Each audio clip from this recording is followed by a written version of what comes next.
Have you ever felt like you've been chasing a dream, a version of success that you had in your mind years ago, but you're not really sure if it means the same thing anymore? Like, what happens when your dream changes, but you feel almost guilty that you're letting the old one slip away, or you feel almost defeated, like a failure, for not being successful in that old dream all these years later? Today, I'm pivoting from my usual content to talk about letting go of the dream that you had from many years ago, because I feel like that's actually what's happening right now with me. There is a reality of being a micro influencer. The internet often glamorizes influencing, but there's another side to it. PR packages, for example. Instead of excitement, some people can find it overwhelming. Some of the influencers that I've known, like Raw Beauty Christie, for example, and Jen Loves Reviews, have actually asked some companies to not send them PR. There's also this feeling of guilt, well, at least for me, when I have drawers of skincare and drawers of makeup that now I don't ever reach for and probably never needed. There's always this pressure of trying to buy and test the latest launches. And I definitely got pulled in to that life, especially in the past when I was just growing my channel. And I'm still just trying to grow my channel, but I'm realizing what truly matters to me now and how I feel so guilty and wasteful having all this stuff, not growing my channel, not being consistent on YouTube, not feeling that same spark I used to feel, and at the same time having these products just waste away in my drawers, drying up, expiring. At what point does abundance stop feeling exciting and start feeling like clutter? I remember years ago when I just started my channel, I was so excited about talking about makeup. Makeup saved me from a piece of my life that was not going well. I had been in a really dark place, and my sister had given me the book of Bobby Brown, and I read it cover to cover more than once, more than twice, and it just created this vigor in me and this fire and this passion that I had never realized. It was amazing. Literally, the darkness just faded, and I saw a future of trying out makeup and being in the YouTube space, creating my videos. But during that time, I had nothing. I literally did not have a camera, a laptop, anything. I was living with my mom and my sister in a studio apartment. We didn't even have a toilet seat cover. It was crazy, but somehow my sister made it work, my mother made it work, I made it work. We worked together, and slowly I built a channel that I was honestly proud of. And it revolved around makeup. I lived in the Philippines that time, and there was nothing there that would launch. We would probably get the latest launches maybe 3 or 4 weeks after it had launched in America. But somehow I was able to get a hold of them. Even if it was late in the game, I would still create content, and I loved it. I remember using my sister's friend's old Canon camera and her old laptop because they wanted to give that away or throw it. And my sister was like, no, can I get this? Can I give it to my sister? And that's how I managed to even build anything. I used anything I could use that was free to edit my videos and what little lighting I had in my apartment. And I still remember filming my first video. Hey everyone, welcome to my channel. Today is going to be a simple get ready with no it's not. No it's not. And I was so scared because I knew it wasn't gonna turn out the way I had envisioned it in my mind, but I still went for it. And I managed to get to the 1,000 subscriber mark that was required by AdSense. I would set aside a portion of my money to invest in makeup to make my videos. And I'm very happy that my mother and my sister supported me for a while doing that, because to everybody outside of my little bubble, spending money on makeup was not practical. And it really wasn't. But at the end of the day, the bills still had to get paid. I had to give up some of that passion of mine for something practical. I worked. I did my overtime. I would do probably 15 hours a day at my work overtime, and that would sustain me. But somehow I still found the time to film. I don't know how I did that, because now I have everything presented to me. Everything is available. My lights, my camera, my microphone, everything. And I still am not as driven as I once was when I just started. It's almost like The passion is still there, but something changed. I tried vlogging. Yay! So we're heading to this secret gate called Gate G because apparently nobody's lining up there because it's all the way at the back of the theater. I tried food content.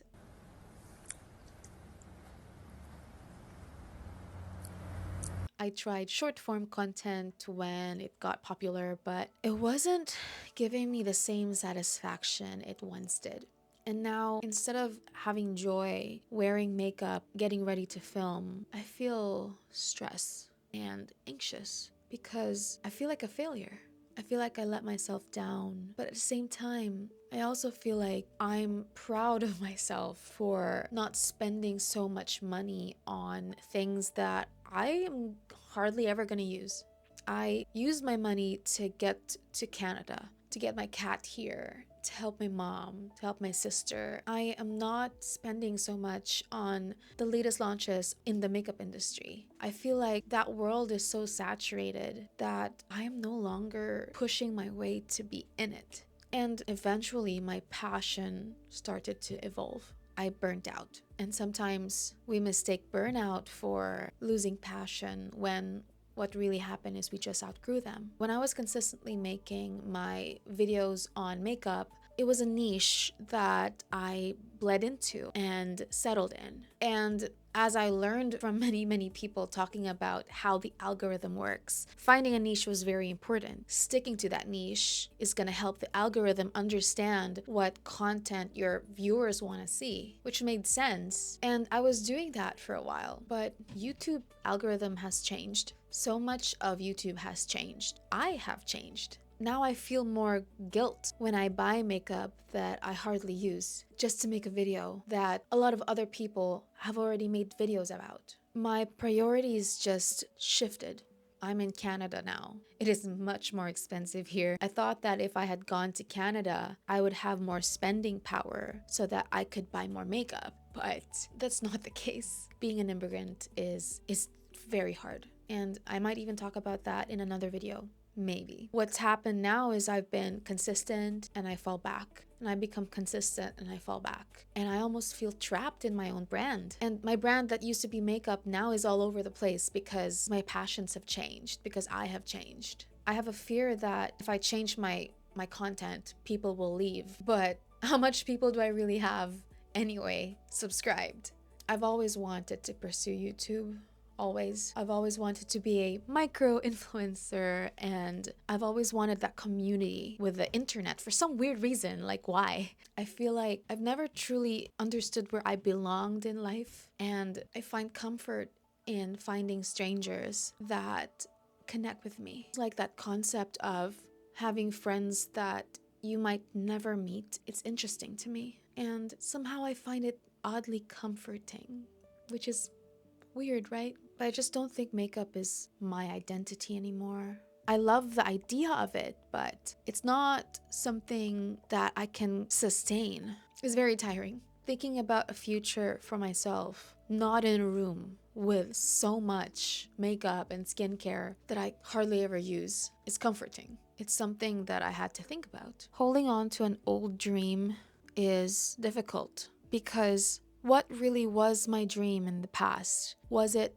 to be an influencer? Was it to get free products and PR? Was it to work with big brands like L'Oreal? Though that was the dream before, it still is a pretty sweet deal. I have to recognize that I did achieve pieces of that dream. And the road was difficult, but I got myself there. And I got myself here. But is that still the dream I want for myself now? It just doesn't feel like the way I had imagined. I have been in and out of YouTube for the course of probably my whole YouTube career. Wow, YouTube career. It's always been consistency and then not, and then consistency and not. Much like my gym life. But I know I love doing it. And I feel like no matter what content I create, I love just sitting here and talking to strangers on the internet. It brings me joy. And it's something I think I'm passionate about because no matter how many times I fail, I'm still picking myself back up. In the many things I've failed in life, I have never picked myself up so many times other than YouTube. And that's what marks to me as a passion that I don't think I'll ever give up because I freaking love it here. Even if I'm the only one. Sometimes we just mourn a dream that we've probably outgrown already. And we just don't know how to let it go because letting go of things is scary.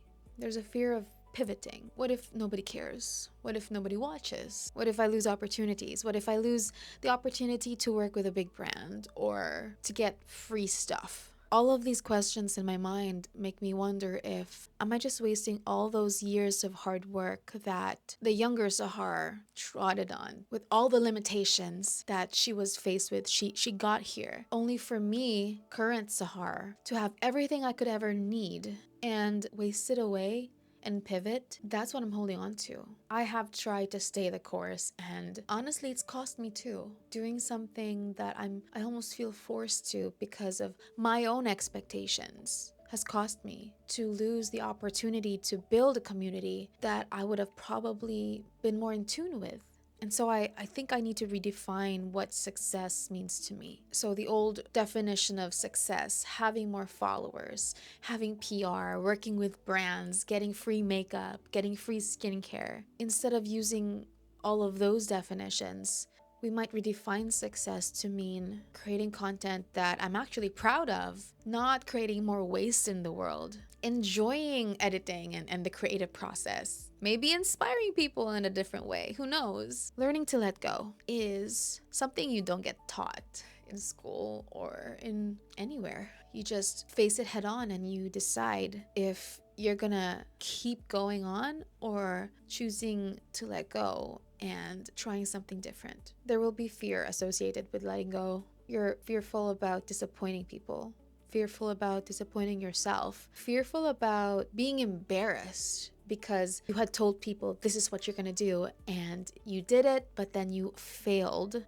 And that's a little bit embarrassing, especially with friends and family. The idea that pivoting and changing, letting go of what you used to do and associating that to failing, it's really hard to let go of that notion. And it takes a lot of courage to not consider so much what other people think and listen to what you think and what makes you happy and screw them all. Like, screw it. What would you do if it was just you deciding? Nobody else had to know. I don't even think that half the people who you think care about what you're doing in life actually care.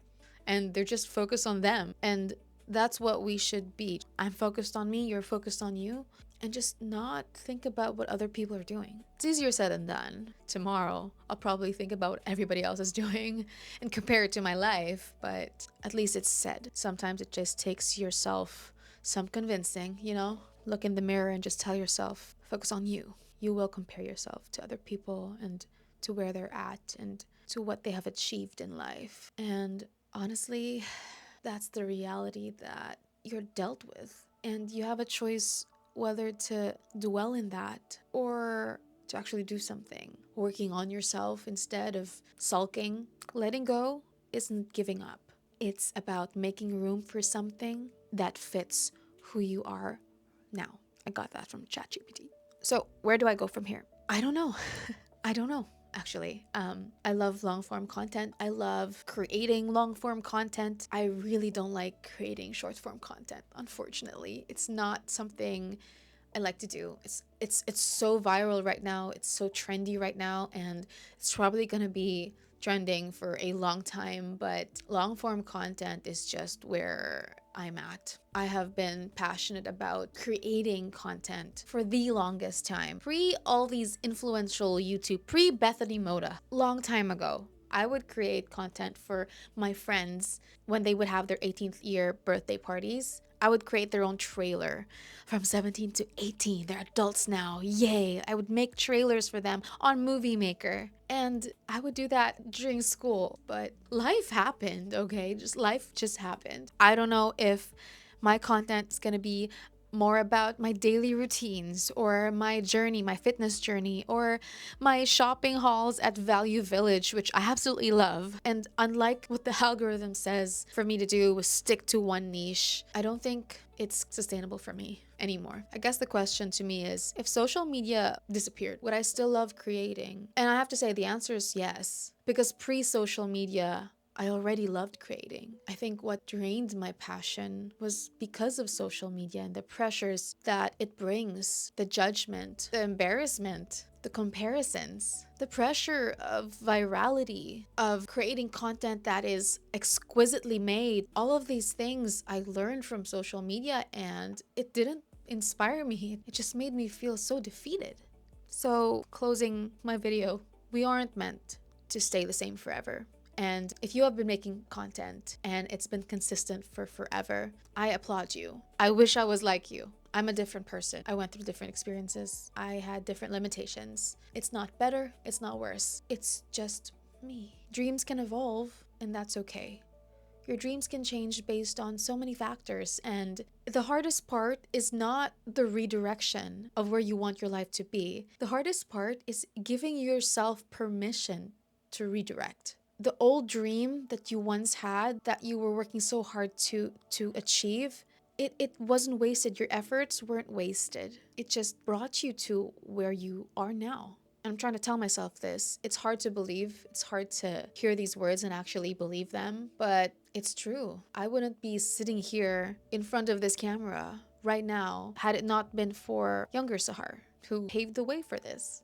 Had it not been for that Bobby Brown book that my sister gave me. Had it not been for me being in the worst possible state of mind for my sister to give me that Bobby Brown book. That had to happen to get me here. And it just all makes sense. And right now it's still not making sense fully, but I'm seeing it. Like, I'm seeing chapters close. I'm seeing the story be retold. And the story keeps changing and evolves and develops. Much like Game of Thrones and House of Dragons. The story just keeps evolving every episode, and you're like starting to put the pieces together, and you're like, oh, that's why that had to happen.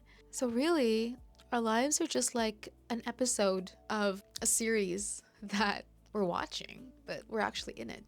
Maybe the next chapter for me is, it's not about becoming somebody new, but maybe it's about being more true to who I am and what I want and what I'm happy building. So, questions for you, if anyone's listening. Have you ever realized you were chasing a dream that no longer fits you? And have you ever been trapped by something that you once really loved? What would you pursue if it wasn't for your worry about what other people think or what other people expected from you? What would you choose? And what's the one thing that you think you're holding on to that it might be time to let go of?